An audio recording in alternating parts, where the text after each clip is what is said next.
more of a fan than anything else. I mean, I just appreciated the art form. I just appreciate the music. So I was, and I'm still a fan of it. I mean, yeah, I do more now, like DJ stuff, but not too heavy with my radio show. But Yeah. I'm still a fan of it. I still love to get new records and hear new instrumentals and hear new producers come out. I mean, I absolutely love it. Right. So, okay.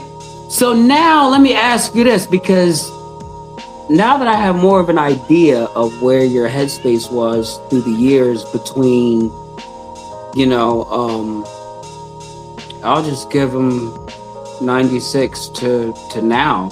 Mm-hmm. Like, who was, because I'm going to ask you basically for your top 10. And when I mean top 10, it's 5 from 2 different eras. So who's your top 5 from golden era? And then who's your top 5 ultimate, like, that you've heard coming up? You know what I mean? Like, all right, your golden era top 5 is this. But then your today's top 5 that you would pick, because you know a lot more artists, you've heard a lot more material, you've been forced to decipher through a lot of stuff, you know what I mean, to listen to see what goes on the air and whatnot. So, like, give me that, or not even say 5, let's give it 3 and 3. So give me 3 from your golden era and give me 3 of your, like, around today. Well, you mean golden era? Like, do you mean you're talking about the 90s, right? Yeah. See, there's no other golden era, and I'm gonna give you this. I'm gonna give you my golden era, because see, my golden era don't include the 80s. It doesn't include up to 92. Golden era for me was 93. So I'm gonna ask you to pick from my golden era. That's from 93 to, I'll give it 2000. So you had so you're talking about your rock. You know what it is? I'm talking about people that had their first albums that were classics, to where it was a lot of cases maybe a disappointment their sophomore albums. There was a long phase of that, right? Like, for example, when Wu-Tang dropped, but then everybody came out individual, right? And everybody off Wu's first album was like, stapled in history. You know what I mean? Like Nas included. Nas came out with Illmatic, stapled in history. It was written, good follow-up, but people are still not going to talk about it like Illmatic. You know what I mean? Same thing with Let's Take Your Redmans. One of mine that I'll say that made a beautiful transition from freshman album to sophomore album was Pete Rock and CL Smooth. Yeah. Mecca and the Soul Brother to Main Ingredient was like a true evolution of sound. Mm-hmm.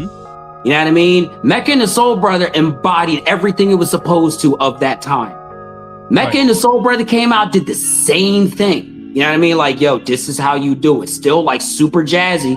Because this is around the time, especially when the choice of sound was most akin to jazz. So we still had appreciation for like a musical element at its base, right? So we got away from that, and I could literally cry justifiably so about that all day. I can say we lost that. It was better when we were stealing music. You know what I mean? It literally was. It was better when we were stealing music in the same way that, you know what I mean, graph art's just as illegal as it was yesterday as it is today, you know what I mean? But we still want that art. You know what I mean? It was better than that because it kept the actual music element alive for us. So by accident or as a byproduct, it kept an appreciation for the music. So now we moved away from that, and now we're kind of like in the vibe of things.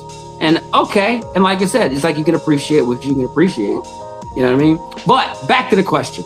So 3 from like, dim, like your Wu-Tang and up from that era, and then your 3 of like, let's say today. 1, Ghostface. 2.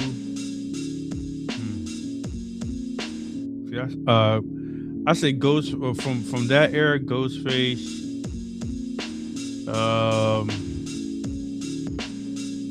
I would actually say Mos Def. Man, that's hard, man. I mean, Ghostface like definitely number one. Ghostface like Ghost, but you know what? I gotta put Ghost and Ray. So like they're one. So like Ghost and Ray. Damn. Probably Buckshot. Ooh. I was a big Buckshot fan. I mean, I love what they did. Yeah, probably. Damn, that's hard, man. I mean, it's like three. Because here's the thing, P.